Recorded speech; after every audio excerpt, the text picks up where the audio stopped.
Kia వారికిను మరి జిల్లా collector గారికిను మరి అందరికీ ప్రత్యేకమైన ధన్యవాదాలు తెలియజేస్తున్నాను. తాడిపత్రిలో భిక్షాటన నిర్మూలనకు ప్రతి ఒక్కరూ సహకరించాలని మాజీ మున్సిపల్ చైర్మన్ జెసి ప్రభాకర్ రెడ్డి పిలుపునిచ్చారు.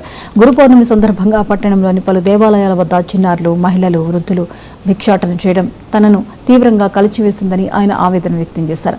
పేదరికం, ఆర్థిక ఇబ్బందులు ఉన్న కుటుంబాలు ఎవరైనా ఉంటే తమను నేరుగా సంప్రదించాలని కోరారు. అలాంటి వారికి అవసరమైన సహాయ సహకారాలు అందించేందుకు తాను సిద్ధంగా ఉన్నానని స్పష్టం చేశారు. తాడిపత్రిలో ఉన్న సేవా సంస్థలను అవసరమైన వారు వినియోగించుకోవాలని సూచించారు.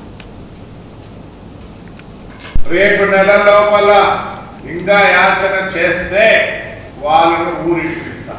మీరు ఇన్సాలని కాదు, మేము టేకప్ చేస్తాం, మీ పిల్లలు టేకప్ చేస్తాం. దగ్గర 120 మంది నిన్న అప్రాక్సిమేట్గా ఇచ్చా 120 మంది దాకా వస్తున్నారు. మేము అన్నం పెట్టదనుకున్నాం. ఇప్పుడే స్మార్ట్ కిచెన్ అని పెట్టినారు ఆంధ్రప్రదేశ్లో.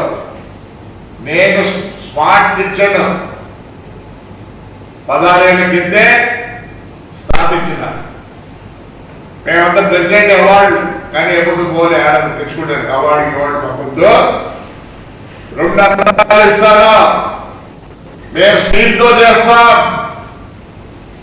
మళ్ళీ డబ్బులు మిగులుతున్నాయి. నెలకు 3 సార్లు స్వీట్ ఇస్తాం. ఎగ్గులో కూడా చెప్తున్నా 3 రకాల ఎగ్స్ ఉన్నాయి. చిన్నది, కొద్దిగా పెద్దది, ఇంకో పెద్దది. కానీ ఇక్కడికి వచ్చేదానికే నాకేమీ లేవు. దాంట్లో కూడా ఇంకా ఫుడ్ ఎక్కించి కావాలని ఫుడ్ అరేంజ్ చేస్తారు. ఓల్డేజ్ హోమ్ ఉందాడు, ఓల్డేజ్ షెల్టర్ ఉంది. సాయంత్రం పూట భగత్ సింగ్ నగర్లో ఉంది. దగ్గర 12 బాత్రూమ్లు ఉన్న ఆడోళ్ళు మగోళ్ళు ఆడ ఉండేదండి. అది కూడా మెయింటైన్ చేస్తాను. నేను మట్టుకు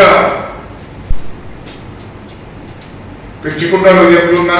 ఇంకా ఎవరైనా ఉంటే పిల్లల మట్టుకు మీరు కనుక బయటికి తీసుకొచ్చి యాచన చేస్తే మీరు ఊరిసాల్సి వస్తుంది. ఏం చెప్పంటారు? దౌర్జన్యం. ప్రజాస్వామ్యం లేదా ఎత్తుకుంటారో